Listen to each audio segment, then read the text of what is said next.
स्वागत है आप सभी का मैथ्स फॉर जेई के यूट्यूब चैनल में। फ्रेंड्स, आज हम लोग जेई एडवांस 2023 जेई एडवांस 2023 में आया हुआ एक क्वेश्चन है मैट्रिक्स का। बहुत ही अच्छा क्वेश्चन है। चलिए इस क्वेश्चन को स्टार्ट करते हैं करना हम लोग। तो यहाँ पे एक मैट्रिक्स एम दिया हुआ है ए आई जे के फॉर्म में। आई जे का एक सेट दिया हुआ है 1 2 3 1 एंड 3x3 मैट्रिक्स है और ए आई जे 1 है जब J plus one individual by I and otherwise A I J. मतलब यहाँ पे जो केस दिया हुआ है कि ए आई जे 1 होगा जब J plus one is divisible by I, मतलब जे प्लस वन आई का फैक्टर होना चाहिए एंड अदरवाइज अगर नहीं डिवाइड कर पा रहा है तो ए आई जे। तो इसका मतलब अगर मैट्रिक्स यहाँ पे कंसिडर पर ये बोल रहा है कि A I J is equal to 1 if J plus one is divisible by I. समझ में आ गई? ये के इंटीजर है, के बिलोंग्स टू एनी इंटीजर। इस तरीके से मतलब जे प्लस वन को अगर आई डिवाइड कर रहा है तो उस केस में 1 हो जाएगा ए आई जे, और अदरवाइज पे ए आई जे क्या होगा 0 हो जाएगा अदरवाइज पे। मतलब अगर ये केस सेटिस्फाई नहीं कर रहा है तो बाकी सारे केसेस पे ए आई जे हमारा 0 होगा। तो इन दोनों के हेल्प से, क्योंकि हमारा मैट्रिक्स क्या है 3x3 है, इन दोनों के हेल्प से हम एक मैट्रिक्स ड्रॉ कर सकते हैं। जो मैट्रिक्स हमारे पास क्या आएगा, जैसे ए 3x3 मैट्रिक्स है तो हमारे पास जो टोटल एलिमेंट्स होंगे 9 एलिमेंट्स होंगे। तो A11, अगर A11 की बात करेंगे तो जे को अगर 1+1, तो आई यहाँ पे डिवाइड कर रहा है, अगर आई यहाँ पर A11 पे क्या होगा, आई हमारा 1 हो जाएगा, जे हमारा 1 हो जाएगा, जे को 1 ऐड करेंगे 2 हो जाएगा, तो 1 2 को डिवाइड कर ही देगा। तो इसका मतलब पहले मैं लिख देता हूँ A11, A12, A13 and A21, A22, A23, A31, A32, A33। इस तरीके से ये मैट्रिक्स होगा, क्योंकि 3x3 मैट्रिक्स है तो हमारे पास इस तरीके से आएगा। अब जो एलिमेंट्स इसके होंगे, एलिमेंट्स इस प्रकार से होंगे कि A11, यहाँ पर आई क्या है 1, जे क्या है 1। अगर जे को मैं 1 ऐड कर दूँ तो वो जे कितना हो जाएगा, जे प्लस वन हमारा 2 हो जाएगा, और 1 2 को डिवाइड कर देता है तो इसका मतलब 1 हो जाएगा, क्योंकि बोला है यहाँ पे अगर जे प्लस वन को आई डिवाइड कर रहा है तो ए आई जे क्या होगा 1 हो जाएगा, मतलब A11 1 हो जाएगा। फिर इस तरीके से A12 हम चेक करेंगे तो हमारा जे 3 हो जाएगा और आई हमारा 1 होगा, तो 1 इस केस में भी 3 को डिवाइड कर देगा तो इस केस में भी 1 होगा, मतलब इस रो में 1 आ जाएगा। ठीक है, अब A21 की बात करेंगे तो जहाँ पर J1 है, जे को J1 है 1 ऐड करेंगे 2 हो जाएगा, 2 से 2 डिवाइड कर दें, इसका मतलब इस केस में भी क्या होगा 1 हो जाएगा। अदरवाइज 2 की बात करेंगे तो यहाँ पे J3 हो जाएगा, 2 3 को डिवाइड नहीं कर पाएगा तो 0 हो जाएगा। फिर 2 3 की बात करेंगे तो यहाँ पर अगेन जे हमारा 4 हो जाएगा, I2 है तो डिवाइड कर देगा तो इस केस में भी 1 हो जाएगा। ठीक है, फिर A31 की बात करेंगे तो A31 यहाँ पर J1 है, 1 ऐड करेंगे 2 हो जाएगा, 3 2 को डिवाइड नहीं कर पाएगा तो ये 0 हो जाएगा। फिर आगे 3 2 है, जे में 1 ऐड करेंगे तो ये 3 हो जाएगा, 3 3 को डिवाइड कर देगा तो इस केस में 1 आ जाएगा। ठीक है, फिर यहाँ पे 3 J3 यहाँ पे I3 है और जे प्लस वन करेंगे 4 हो जाएगा, 3 4 को डिवाइड नहीं कर पाएगा। तो हमारा मैट्रिक्स जो है एक तरीके से ये जो मैट्रिक्स है एम मैट्रिक्स की जो बात किया जा रहा है ये नहीं था, ये एम मैट्रिक्स, जो एम मैट्रिक्स हमारा क्या है, ये 1 1 1 1 0 1 0 1 0 इस तरीके से 3x3 का ये मैट्रिक्स है।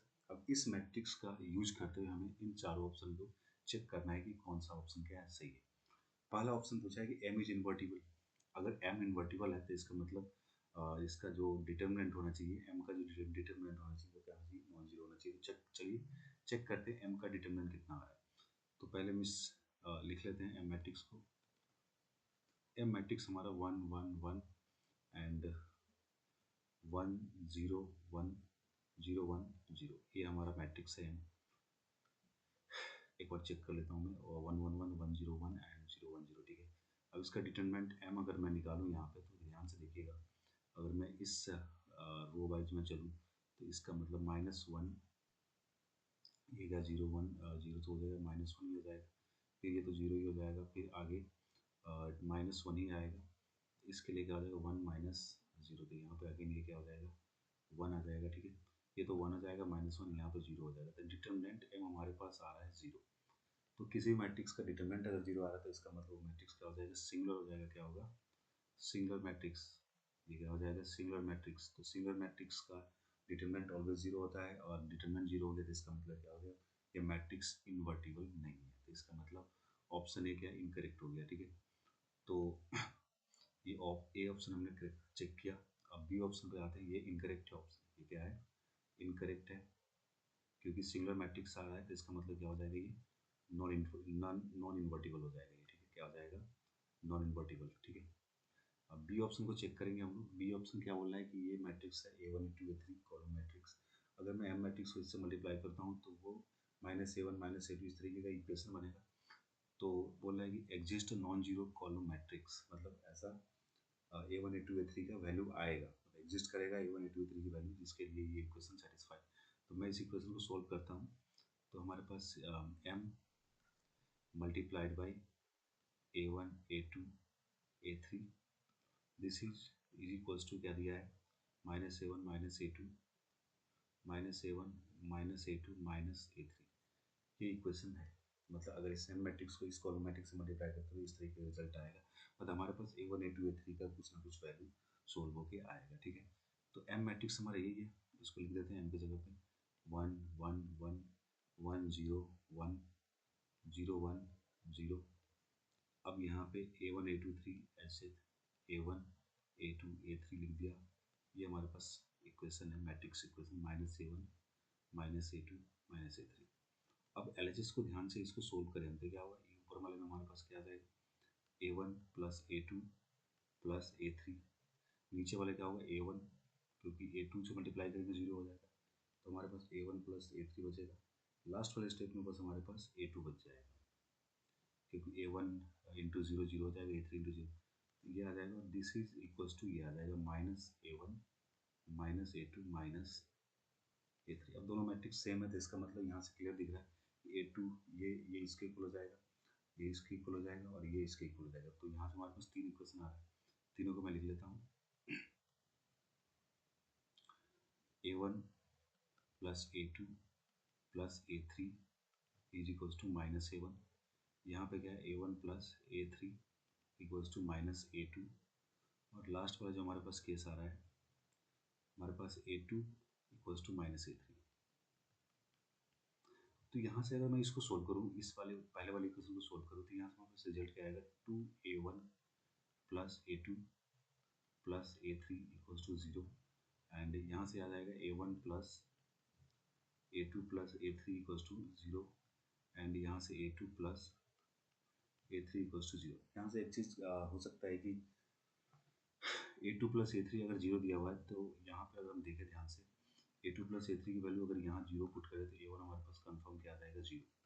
क्या आ जाएगा, 0 आ जाएगा। तो हमारे पास दो ही इक्वेशन बचेगा। अगर A1 को 0 करता हूँ तो A2 + A3 इक्वल्स टू 0, ये हमारे पास बचेगा। एक इक्वेशन है, दो अननोन है, इसका मतलब इन्फाइनाइट सोल्यूशन आएगा, मतलब A2 और A3 के इन्फाइनाइट सोल्यूशन एग्जिस्ट हो सकते हैं। ठीक है, तो यस, यहाँ पे सही हो गया कि A1 A2 A3 के सोल्यूशन एग्जिस्ट करेंगे। ठीक है, तो ऑप्शन बी यहाँ पे क्या हो गया, करेक्ट हो गया। तो इसका इन्फाइनाइट सोल्यूशन एग्जिस्ट करेगा, क्या होगा, इन्फाइनाइट सोल्यूशन। और देख सकते थे ये होमोजेनियस सिस्टम ऑफ इक्वेशन है, देख सकते हैं होमोजेनियस सिस्टम ऑफ इक्वेशन जहाँ पे क्या है, D0 है। तो इस केस में क्या होगा, इन्फाइनाइट सोल्यूशन आते ही है। और नहीं तो यहाँ से भी चेक कर सकते हैं कि A1 का वैल्यू 0 हो चुका है और हमारे पास एक ही इक्वेशन है, दोनों इक्वेशन सेम ही है एक तरीके से। तो दो इक्वेशन अगर आपस में प्रोपोर्शनल होते तो इन्फाइनाइट सोल्यूशन एग्जिस्ट होता है। क्योंकि अगर यहाँ पे A1 0 हो गया तो सब में A1 0 कर दो, यहाँ भी A1 0 कर दिया, यहाँ भी A1 0, दोनों इक्वेशन हमारे पास क्या है, A2 + A3 इक्वल्स टू 0, ये भी हो जाएगा A2 + A3 इक्वल्स टू 0। अब दोनों सॉल्व इस इक्वेशन, लीनियर इक्वेशन क्या है ये, प्रोपोर्शन है, तो इसका मतलब इन्फाइनाइट सोल्यूशन एग्जिस्ट करेंगे। तो ऑप्शन भी करेक्ट है इसका, मतलब इस क्वेश्चन के हिसाब से ऑप्शन भी करेक्ट है। जो बोला है एग्जिस्ट नॉन जीरो, एक सोल्यूशन एग्जिस्ट करेगा इस इक्वेशन का, इसके इन्फाइनाइट सोल्यूशन एग्जिस्ट कर रहा है। ठीक है, सी ऑप्शन, सी ऑप्शन बोल रहा है कि द सेट